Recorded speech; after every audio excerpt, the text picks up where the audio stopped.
Você vai acompanhar comigo e com o Rafael Bastos todo o processo de desenvolvimento de um produto, incluindo modelagem e impressão 3D. Vem junto porque esse vídeo está completão, vale a pena ver.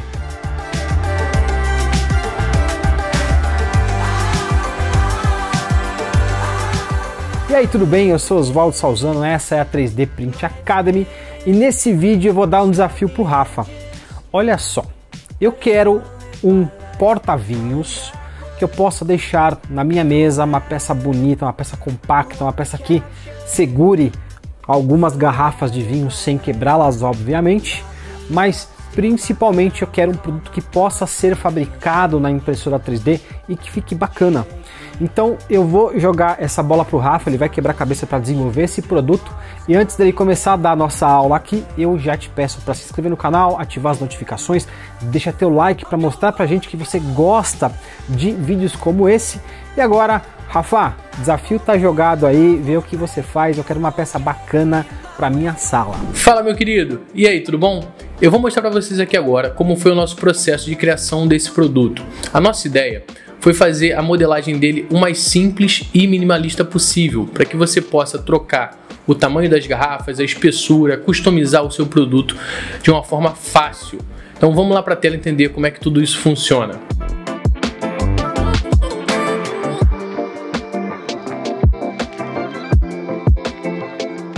E esse aqui é o nosso suporte, gente. Vou tirar as garrafas aqui para vocês visualizarem ele melhor. A ideia aqui foi otimizar a impressão ao máximo. Então a gente imprime esse suporte em pé, garante uma qualidade superficial muito boa e também uma resistência mecânica muito boa. Isso é fundamental quando a gente está falando de um objeto desse tamanho que vai ter o peso constante ali das garrafas em cima. Uma outra coisa que eu quis fazer foi deixar com que esse suporte possa ser impresso em qualquer impressora. Então, desse tamanho que ele está, por incrível que pareça, ele consegue ser impresso numa Ender 3. Então a gente pode admitir que quase todas as impressoras vão conseguir imprimir ele sem problema nenhum. E eu vou mostrar para vocês agora como é que a gente pensou a modelagem e por que ele tem esse formato. Então vamos lá. A primeira coisa que eu fiz quando comecei a modelar esse arquivo foi pegar um modelo 3D de uma garrafa. Uma garrafa que respeitasse os tamanhos mais comuns aí no mercado. A maioria das garrafas tem entre 72 e 80 milímetros de diâmetro. Então, quando eu comecei a desenhar, vamos lá para o nosso sketch inicial.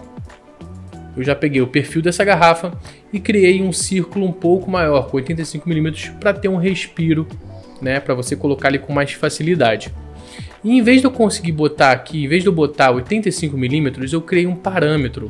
Então, eu vim aqui em Modify Change Parameters, vocês vão ver que aqui você pode criar alguns parâmetros. E o legal disso é que você consegue trocar facilmente. Então, como eu criei toda uma regrinha, né, de parâmetros aqui, eu posso botar 50 milímetros, que ele vai manter todas as proporções, todas as relações aqui dentro. Os ângulos aqui, ó, também mesma coisa, eu criei um parâmetro de ângulo, então posso botar para 10 graus aqui, ele vai atualizar. Isso, gente, facilita muito na hora de você fazer uma alteração, tá? Isso é muito legal. Show de bola. Então esse aqui foi o nosso sketch, eu criei essas regras e eu consigo trocar isso muito facilmente. Depois que eu fiz esse sketch, eu fiz uma extrusão, uma thin extrude que se chama, que é isso aqui, ó. Tá? Essa extrusão, ela ao invés de pegar o perfil, né, pegar toda esse tamanho aqui de dentro, né, todo esse perfil aqui de dentro, ele vai pegar só a linha e vai criar uma espessura que você mandar. E novamente, em vez de eu vir aqui no meu modificador e dar a possibilidade de você dar o comprimento, botar aqui 100 milímetros, que for, eu botei o modificador, eu botei o parâmetro comprimento, botei também aqui na espessura de parede. Então aqui, ó, agora tá com 1,6 milímetros de espessura e aqui em comprimento 110 milímetros. Se eu quiser vir aqui botar 3, ele vai engrossar aqui. Se eu quiser botar 10, ele vai engrossar. Entendeu? Isso facilita demais as nossas operações. Tá? Eu botei 1,6, que a gente está falando aqui de um bico de 0,4. Então eu queria 4 paredes ali, tá bom? Show de bola. Depois que eu fiz isso, gente, eu comecei a dar uma suavizada no nosso arquivo. Então dei um fillet na parte de dentro e dei alguns fillets aqui também na parte externa. Então vocês vão ver aqui agora que eu fiz esses filetes aqui, que vai facilitar, né, a impressão, não vai precisar dar aquela parada brusca e também vai melhorar a nossa resistência mecânica da peça. Ela não vai abrir tão facilmente, né, porque ela vai ter material ali evitando a ruptura nesses pontos. Depois disso eu fiz algumas variações, então uma variação com ela vazada, vou mostrar para vocês aqui, ó, uma variação com ela vazada, assim, tá? Mas eu preferi não ficar com isso, porque a gente tentou imprimir e tivemos alguns problemas de impressão com isso. Então a gente manteve somente o outro tipo, porque quando a gente imprime assim, a gente tem algumas dificuldades, porque essa parte aqui é muito fina e muito alta, então realmente não deu certo. Então a gente preferiu não ter esse recurso aqui dela vazado. Antes de eu liberar vocês para ir lá para a parte de fatiamento e impressão 3D com o Osvaldo, eu quero mostrar uma outra parte do projeto que é muito importante, que é a parte de renderização e apresentação.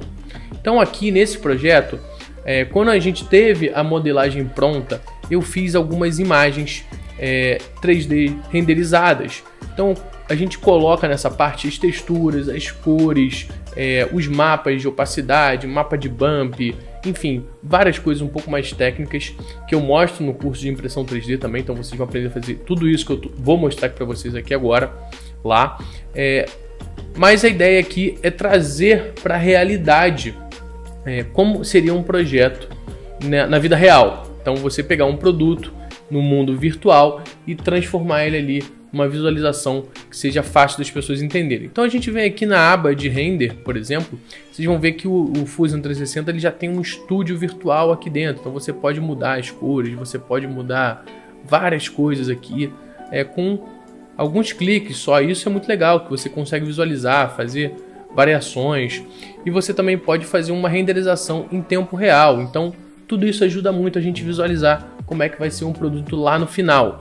E eu vou mostrar para vocês aqui agora como ficou o render disso, né? Então a gente tem uma imagem aqui sem o fundo, que eu quis sem o fundo, já próximo do realista, né? A gente foi um render mais rápido assim, mas a ideia é que a pessoa consiga visualizar o que vai ser aquele produto lá no final. E isso é muito importante num projeto de design de produto. Bom, esse foi o processo, gente. Espero que vocês tenham gostado. Se você quer aprender a fazer a parte de modelagem completa, vai lá no meu canal que vai ter o tutorial completo. E agora é com o Osvaldo, a parte de fatiamento e impressão 3D. Valeu, gente. Até mais. Tchau, tchau. E agora é hora da gente passar para a etapa da impressão 3D. Antes de eu te mostrar o fatiamento e a impressão, eu já quero te deixar um recado. As inscrições estão abertas para o nosso curso de modelagem 3D para impressão 3D. Se você já usa impressão 3D, você está aí baixando arquivos grátis de sites, né? De arquivos para impressão 3D, mas por que você não pode criar os seus próprios produtos? O nosso curso de modelagem 3D te capacita não só a usar o software Fusion 360, aprender a modelar as suas peças, mas também te dá todo o conceito de desenvolvimento de produto. Você se torna um profissional de modelagem 3D e design de produto. As inscrições já estão abertas. No momento em que esse vídeo foi ao ar, as vagas já estão mais da metade preenchidas. Então vai lá, se inscreve aqui, o preço tá bacana e o conhecimento que você vai ter com esse curso é muito legal. Corre e vem com a gente. Vamos lá, hora do fatiamento. A peça tá aqui na nossa impressora 3D.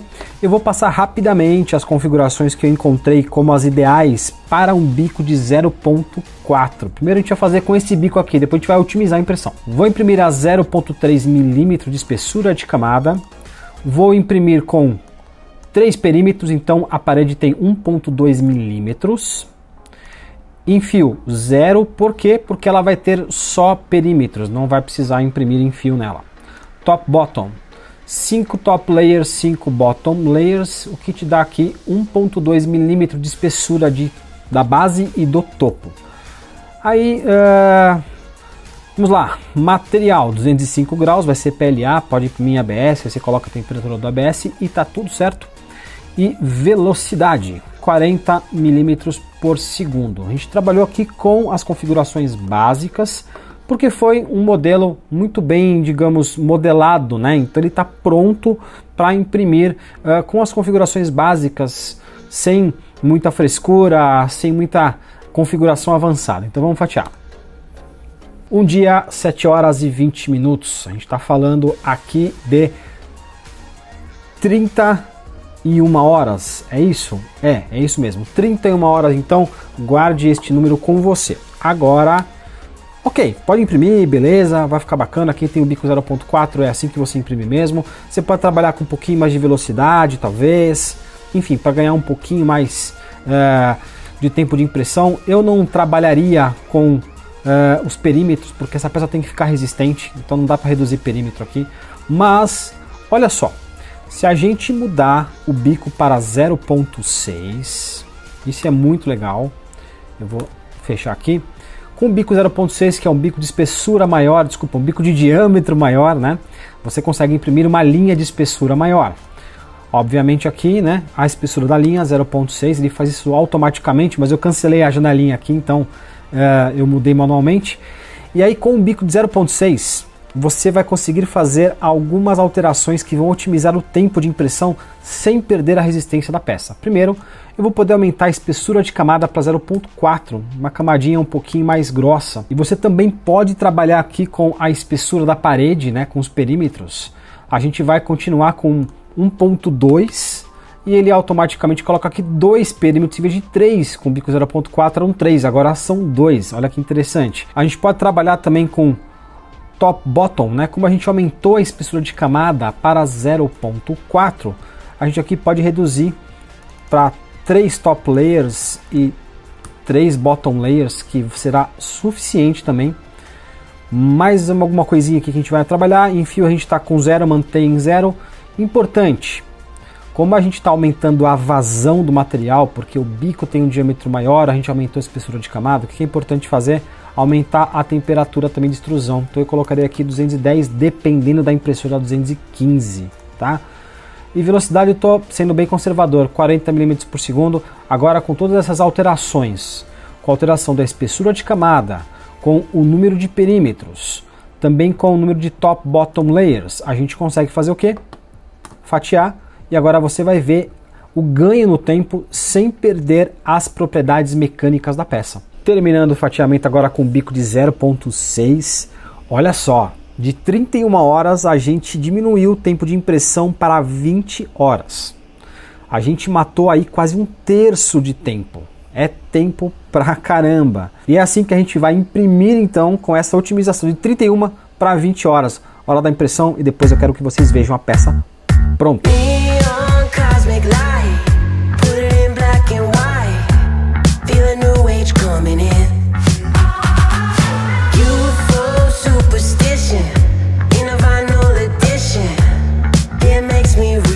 E agora eu quero te mostrar a peça pronta após algumas tentativas. A gente testou bastante.